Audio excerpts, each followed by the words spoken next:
विधानसभा निवडणुकीच्या दिवशी ईव्हीएम मशीनची ने-आण करण्यासाठी राज्य परिवहन महामंडळाच्या बस बुकिंग करण्यात आल्या होत्या। याच बसमध्ये सीटच्या खाली नोटांचे बंडल आढळून आले आहेत। यामुळे एकच खळबळ उडाली आहे। अहिल्यानगर जिल्ह्यातील कोपरगाव येथील ही घटना असून मतदानाच्या दुसऱ्या दिवशी चक्क एसटी बसमध्ये मोठी रक्कम मिळून आल्याने उलटसुलट चर्चेला उधाण आले आहे। कोपरगाव आगाराची बस असून 2 दिवसांपूर्वी हीच बस स्ट्रॉंग रूम पासून ईव्हीएम आणि कर्मचाऱ्यांना घेऊन गेली होती। त्यानंतर काल याच बसने कोपरगाव, वैजापूर, कोपरगाव अशा फेऱ्या मारल्या आहेत। दरम्यान काल सायंकाळी कोपरगावहून धामोरीकडे जात असताना विद्यार्थ्याला बसच्या शेवटच्या सीट खाली नोटांचे 2 बंडल सापडले आहेत।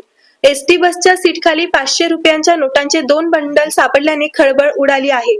तब्बल 86 हजारांची रोख रक्कम सापडल्याने खळबळ।